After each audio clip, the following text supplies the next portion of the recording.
Okay, mayong mudto na usab kanatong tanan Luzon, Visayas, Mindanao. Mayong mudto Philippines, mayong mudto world, mayong mudto universe. Ana na punta mga higala, dili atong tulumanon sa kahanginan CONA Cathy Kisses on Air. O ako lang gihapon kining yung ubos nga alagad, Reverendo Padre Edwin Academia Acab. Abino adlaw usab karon nga Lunes, no, pitsa 4 na kini sa bulan sa Agosto. Agosto na gyud mahigala, hapit na gyud ang September. Kini bayang September mahigala mo na bunay usa sa mga gitawag nato sa in English og Christmas season, no? Bear month, na mga bear month na wala, Pasko na na. Pasko naman po di, ay, praise God, hallelujah. Ano mga higala, no? So, ako dahil nga tibayaon, congratulations dahil nga akong pag-umangkon mga higala, no? Kaslon karong adlawa, no? Kaslon na yun akong pag-umangkon karong adlawa mga higala, si Jasil Acab, no? Congratulations po sa iya, nga pangasawunon, taga Bayawan, no, miyembro sa Valor Family. Ayan, no. No, so padayon kita sa ato nga pagtimbaya. Ato dahil nga timbaya no sa mga higala may mudto ang atong talahurong obispo, Bishop Julito B. Cortez, ang atong station manager, si Father Rama Ata, o nga manusab ang atong mga kaigsuunan nga mga kaparian, no, nga akong mga classmates, si Father Obing Masyon, no, si Padre kanang Dami Heramis, o nga manusab si Padre Tonton Arnaiz dinha sa may kini Tonton Arnaiz diha sa may kanang Batinggil. Batinggil mga higala, no? Pero ako di bayaon usab may bunto ang atong tanan nga mga classmates. Akong classmate ito sa Cebu, no? Si Padre Kipling Agravante, si Father Joseph Anore, si Father Romrom Narca, ano, si Father Peter Necesario, o ngayong manusab si Father kining Omen Mahusay, no, Promencio Mahusay, ngayong manusab si Padre Joseph Anore, si Father Peter Necesario, si Father Rusdel Noel, yung akong mga classmate, makigala ng mga buutan na ang hapit na rabay ilahang reshuffling, no, o ngayong manusab si Padre kini Mario Atienza, si Monsignor Tingting Angkahas, o nga manusab si Father Milton Medina, Father Glenn Banson, si Father Koan kini One Rosaroso, mga buutan bagay na may gala, no. Muna niya dito sa Maasin, ako mga classmate dito, si Father Dodong Cordobes o si Father Samuel Papa. Ano, may muto na kanatuntanan na hinaot kita nga na kabungtanan sa Kapiskay sa Panlawas. Adino arita may gala sa August ato ang CBCP News exhibit to mark the 350th year jubilee of Sacred Heart Apparition gipahigayon dito sa National Shrine of the Sacred Heart dito sa Makati. Mahinumduman nga nahitabo, no, 350 years ago adunay aparisyon ang ato ang Ginoong Jesucristo ngadto sa usa ka babae, no, si sister dito sa may kuan mahigala, no, dito sa may Pari Limonial, no, sa usa ka madre dito sa Pari Limonial, no, nya gisaulog karong tuiga mahigala ang ika-350 nga jubilee sa Sacred Heart. No? Apparition. Balita manghigala gikan sa Vatican, Saint John Henry Newman gideklara nga usa sa nga ika-38 nga giila nga Doctor of the Church, no?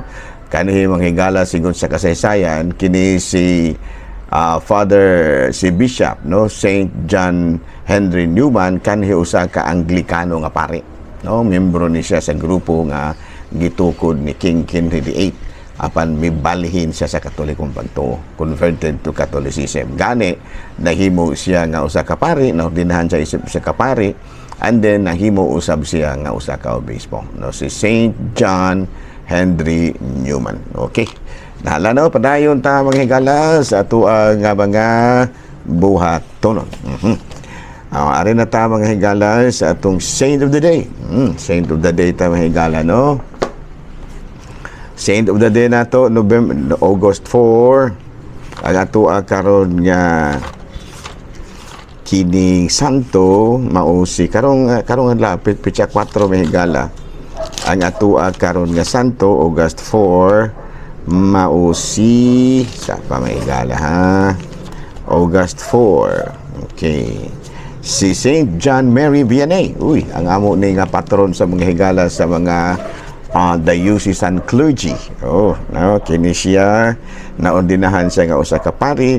Unya nahimo siya nga founder sa La Providencia Home for Girls. No niya naila kini si Saint John Mary Vianney sa iyahang pagpakumpisal, no, sa usa ka adlaw mahigala, no, 10 to 11 hours. Grabe ni si Juan.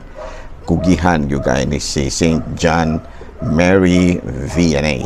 Oh, no, niya sa iyahang pagkapari kung matimpo nga winter, kung matimpo nga summer, 16 hours in one day. Pero kung na winter, 10 to 11 hours in one day. A very lowly and prayerful priest. Ayan, no? So karong adlaw mahigala ato nga gihinumduman ang lain na pong patron sa Katolikong simbahan nga mao si San Juan Maria Vianney, Saint John Mary Vianney. Okay, halarin na tayo mahigala sa ato may kuan ba ta, may mga istorya ba taron? Of course natin mga istorya mahigala, no.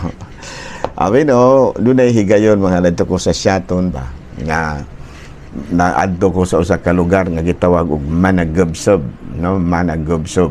No, nahitabo mga higala daghang nanguyog nya didto mi mga gi sa kining Balanan Lake.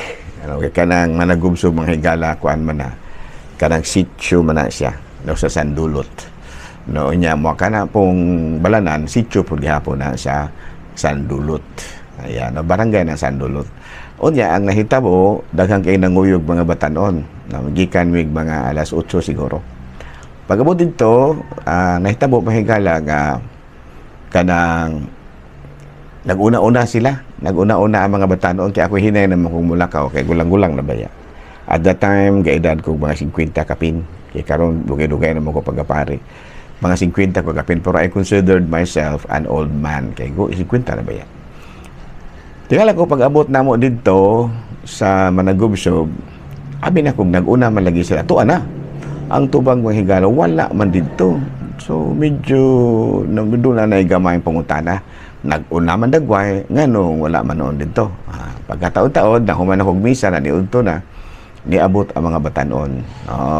Akong ipangutana. Kabalo nga, anong nadugay mo? Di ba nag-una-una man mo? Ang tubag nila, nang laktod magod may padre. Ayan.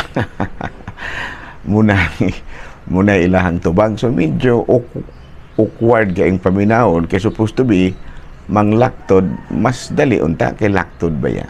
Yang anong laktod na nadugay manoon mo?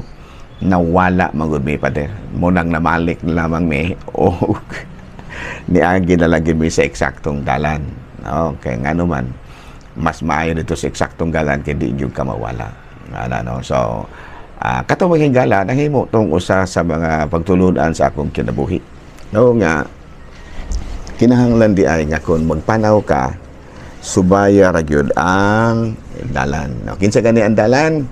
Si Kristo niingon, ako mao ang dalan, ang kinabuhi ug ang kamatuoran.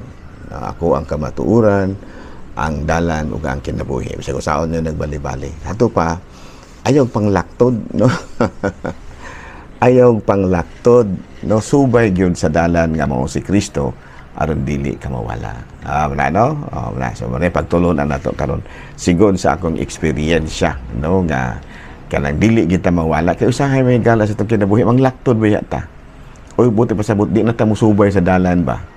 Murabag atong ibaliwala ang dalan. Kasi gani si Kristo, siya ang dalan. So kung dili na gani ka musubay sa dalan nga gipasubay kanimo ni Kristo nga mao siya, sama ra nang laktod ka unya may puruhan hinuon nga mawala ka. Mas maayo kung makabalik pa ka sa eksaktong dalan. og dili na gyud oroy malahusan ba. Ayan, no? So mo kadto nga atong istorya, story of the day. Ano, STD. Sa baro STD ba? SOTD. No, muna siya dili STD. Kay kuan mo na sexual transfer disease ba na. STD. So mo paron sexually transmitted disease ba na ato SOTD. Story of the day. Ayan, no? Sa itong story of the day, subaya ang dalan nga mausi Kristo. Okay, no? Mga lay minister, gamitan ninyo ng mga istorya, ha? No? Ing nara nga muna i-experience ni Padre Andre Akang. Nalano, padayon ta, ug arin na ta mga higala sa ato ang kining gitawag o katikisem. Yara. Kung sa may atong topic karon, pangutana. Pader, usa man ning gitawag og apostolic fathers. Apostolic fathers. Actually, ang apostolic fathers mao kini sila ang mga sumusunod sa mga apostoles kansa ilang gi-record faithfully ang mga apostolic teachings. No, sa ato pa kuan sila kanang ilag yung ilabang gidipinsahan ang mga pagtulunan ni Kristo. Ang pagtulunan nga gitudlo sa ilahang mga magtutudlo. Kisa man ilang magtutudlo ang mga apostoles. No, man sila gitawag og apostolic fathers. Unya sila si Saint Ambrosio, San Athanasius, San Agustin, San Bernardo, San Cyprian, Saint Cyril, Ephraim, nagigaban sa ang Gregory of Naciancino, Gregory the Great, Gregory of Nyssa, kining Saint Jerome ug si Saint John Chrysostom ug si San Hilario.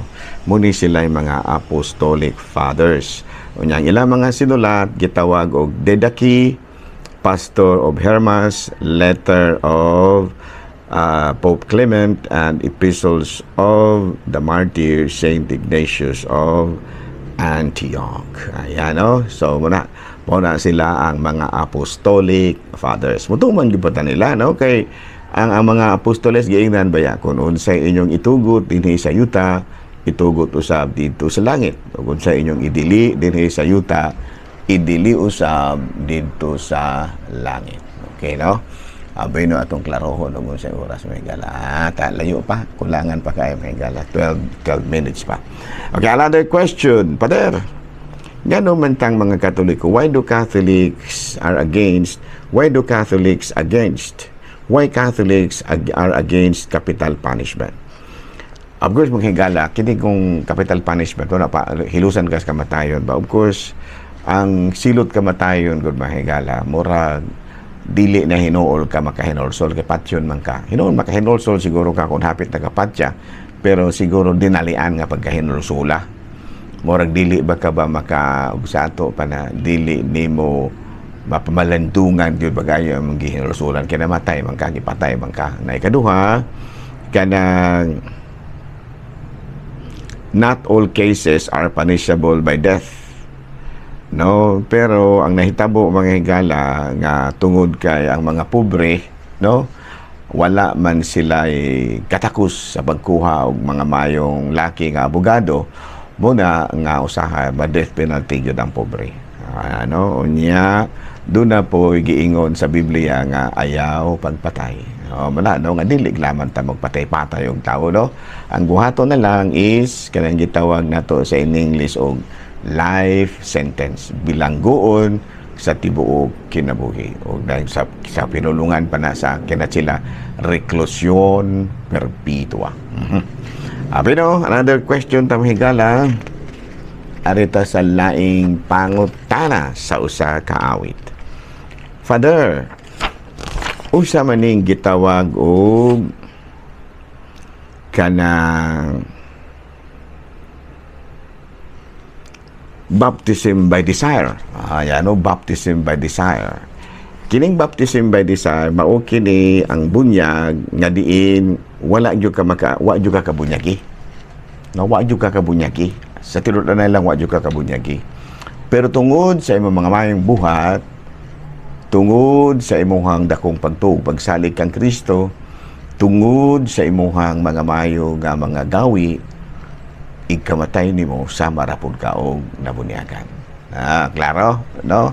Kaya doon naman yung mga tao hingala nga inborn gyud ang ilahang pagabutan. Inborn ba? Kanang bisan tuod kung dili sila binunyagan nga Kristiyano, pero kuan man gyud kanang gitawag na tugbuutan man gyud siya. So muna nga maluoy po din taon ta nga tungod kay wala siya bunyag di siya malangit. Ang tubag na samara nga siya nabunyagan. Ug ang iyang bunyag gitawag og baptism by desire. Okay. Klaro na. Beno dinhi lang sa takutob ha. Ayaw mo kalimot, ako lang gihapon kini inyong ubos nga ilaga. By the way, katong ni timbaya nako og happy birthday sa kini Facebook. Salamat kayo sa inyong kuan ha. Salamat kayo sa inyong pag-greet, pagtimbaya nako og happy birthday. Gulang-gulang na gyud ko. Well, anyway, ang kagulangon mga hingala alang kanako sa kagasa. Okay, ang uban wala na baya makaaging tigulang. Ang uban midikta baya sa lubnganan wa na kaaging katigulang mo na. Ako dili gyud ko magulog matigulang nako gani malipay pag gyud ko. Kaya nga naman samara nga gikuan ko, gigasahan ko sa Ginoo sa kinagasa sa kinabuhi. Bisan sa katigulangon pero salamat Ginoo nga ani paghihapon ng imong alagad padayon nga nagalagad kanimo. Okay, daghang salamat ug maayong mudto Pilipinas.